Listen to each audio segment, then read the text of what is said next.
ஹே அர்த்தனாரி, இந்த கடல், மனஸ், ஹிருதயம் இதை பற்றிலாம் சொன்னேன் இல்லையா? அந்த கடலை பற்றி சொல்லணும்னா அதெல்லாம் விவரமாக சொல்லியே முடிக்க முடியாது. கடலினுடைய சுபாவம் என்ன அப்படின்னா, ஒரு ஒரு பெரிய ஓஷன் அப்படி எஸ்இஏசி, அந்த எஸ்இஏசியை, அந்த ஓஷனை ஜஸ்ட்டு போய் இந்த கண்களால் மட்டும் பண்ணால் ஒன்றும் முழுசாக அதை பற்றி தெரிஞ்சுக்க முடியாது. அந்த பெரிய ஓஷன், அந்த சீயை ஜஸ்ட்டு போய் பண்ணால் என்ன தெரியும்? ஆக்ரோஷமாக வர்ற அலைகள் தெரியும்.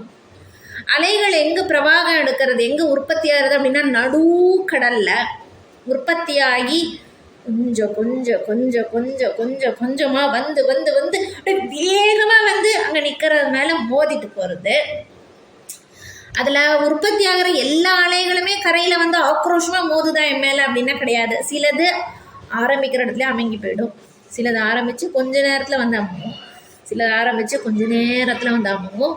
அதையும் தாண்டி வர்றது மோதுது, ஆக்ரோஷமாக அங்கே நிற்கிறவங்க மேலே மோதி ஒரு நுரையை கொடுத்துட்டு அதுக்கப்புறம் பின்னாடி திரும்பி உள்ளே போயிடுதே தவிர அந்த கடல் அந்த கரையை கடந்து வர்றதில்லை. ஏன்? அந்த கடலுக்கு கூட தெரியறது நம்ம எவ்வளோதான் ஆக்ரோஷம் இருந்தாலும் நம்மளுடைய எல்லையை நம்ம தாண்டக்கூடாது அப்படின்னு. அந்த கரையை அது தாண்டது கிடையாது.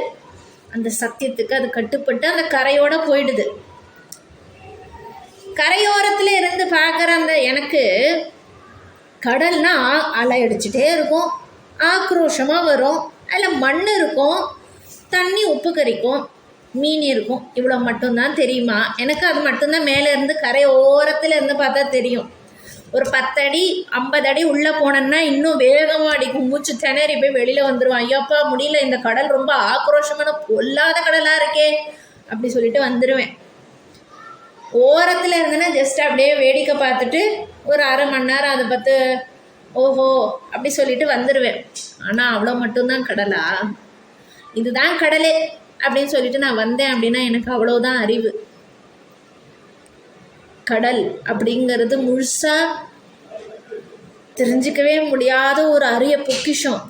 அதனுடைய ஆழத்தில் அமைதி இருக்குது. நான் போய் பார்த்ததில்லை, ஆனால் அதுக்குள்ளே இருக்குது, அமைதி இருக்குது. எப்படி வெளியில் ஆக்ரோஷமாக அது அலைகளை உற்பத்தி பண்ணி மோதுதோ அதுக்கு ஈக்குவலான ஆப்போசிட்டான அமைதி அதுக்கு அடியில் இருக்குது. அங்கே பல பொக்கிஷங்கள் இருக்குது.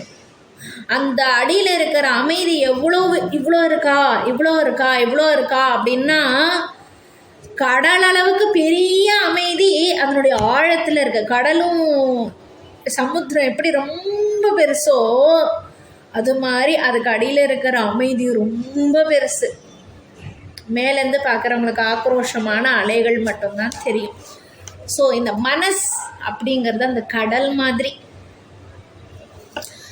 அது சொல்கிறதுக்காக. ஆனால் ஹிருதயம் அப்படி கிடையாது. இந்த கடலில் எல்லா விதமான விஷயங்களும் இருக்கும். மோதி மோதி சிலதெல்லாம் ஒதுக்கிட்டு போகும் கரையில், அவ்வளோதான். ஆனால் அதுக்குள்ளே நிறைய ரத்னங்கள் பொக்கிஷங்கள் எல்லாம் இருக்கும். உடம்புல மனசு எங்கே இருக்குது? இங்கே தொடுற மனசை தொட்டு சொல்லு அப்படின்னு சொல்லும்போது இங்கே போகுது. ஆனால் மனசு அங்கே மட்டும்தான் இருக்கா இல்லைன்னு எனக்கு தோணுது. அது சரியா தப்பான்னு தெரியல. எனக்கு தோணுதுன்னு நான் சொல்கிறத விட மனசு எங்கே இருக்குங்கிற கேள்வி இல்லை, அது ஒரு சந்தேகம்னு வச்சுக்கோங்க. அந்த சந்தேகத்தையும் எனக்குள்ளே நீ தான் உற்பத்தி பண்ணின. அந்த அலை மாதிரி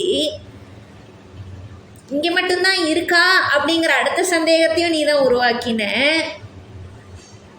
ஆனால் அங்கே மட்டும் இருக்கிற மாதிரி தெரியலையே அப்படிங்கிற பதிலையும் நீ தான் உருவாக்குற எனக்கு. ஸோ உடம்புல மனசு எங்கே இருக்குது அப்படின்னா உயிர் எங்கே இருக்குது? உயிர் எந்த உறுப்போடு தொடர்பு படுத்தி இருக்குது? ஹார்ட்டா, லங்ஸா, கிட்னியா, பிரெயினா, சுரப்பிகளிலா, ரத்தத்திலா? அப்படிப்பட்ட உயிரோடு தான், ஆத்மாவோடு தான் ஞானம் கலந்து சங்கமிக்கிறது. ஹார்ட்டில் தான் உயிர் இருக்குது அப்படின்னா கிட்னி ஃபெயிலியர் ஆனால் ஏன் இறந்து போகிறாங்க? சரி கிட்னியில் தான் உயிர் இருக்குது அப்படின்னு சொன்னால் ஹார்ட் அட்டாக் வந்தால் ஏன் இறந்து போகிறாங்க? சரி பிரெயினில் தான் உயிர் இருக்குது அப்படின்னு சொன்னால் பிரெயினில் ஆப்ரேஷன் பண்ணி கிழிக்கும் போதே அந்த உயிர் வெளியில் போயிடணுமே. நுரையீரல் ஃபங்க்ஷன் ஃபெயில்டு அதனால இறந்துட்டாங்க அப்படின்னா அப்போ உயிர் நுரையீரலில் இருக்கா? இந்த மாதிரி உடலினுடைய எந்த ரத்தத்தில் தான் இருக்குது அப்படின்னா ரத்தத்தை பூரா வெளியில் எடுத்து டயாலிசிஸ் பண்ணுறாங்களா, அப்பா இறந்து போயிடுறாங்களா? தெரியலையே. இப்போ உடலில் உயிர் எங்கே இருக்குது அப்படின்னா சொல்ல தெரியலையே. அது மாதிரி ஆத்மாவோடு ஞானம் கலந்து இருக்கு. இளநீர் தண்ணியில் அதனுடைய இனிப்பு கலந்து இருக்கு. எந்த சொட்டில் கலந்து இருக்குன்னு எப்படி சொல்கிறது? ஒரு இளநீருக்குள்ளே எந்த சொட்டில் இளநீரின் சுவை அதில் இருக்கு. ஒரு தேனில் எந்த பாகத்தில் இனிப்பு இருக்குன்னு எப்படி சொல்கிறது? அது மாதிரி இந்த உடலுக்குள்ள உயிர் அப்படி பரவி இருக்கு, மனசு அப்படி பரவி இருக்கு அப்படின்னு நீ எனக்கு உணர வச்சிருக்க மீனாட்சி. நீ எனக்கு உணர வச்சது தப்பாக போகாதுங்கிற நம்பிக்கை என்னை விட உண்மையில எனக்கு இருக்கு. ஹே மானசாதேவி, மானசாதேவின்னு ஒன்று இருக்கு, ஒரு அம்பாள் இருக்கா மீனாட்சி. இப்போ நீ தான் அந்த மானசாதேவி. மீனாட்சி ஞானஸ்வரூபமே, ஜனனி, வண்டர்ஃபுல் கிரியேஷன். சொக்கநாதா நீ ஒரு அசாதாரணமான இன்ஜினியர், டாக்டர், சயின்டிஸ்ட், தொலைநோக்கு பார்வை கொண்டவன். இல்லைன்னா அர்த்தநாரியான நீங்கள் 2 பேரும் சேர்ந்து இப்படி ஒரு excellent electric circuit, nervous system, signal route எல்லாம் செட்டப் செஞ்சு இந்த உடம்பை இந்த உயிருக்காக டிசைனிங் அண்ட் மேனுஃபேக்சர் செய்ய முடியுமா?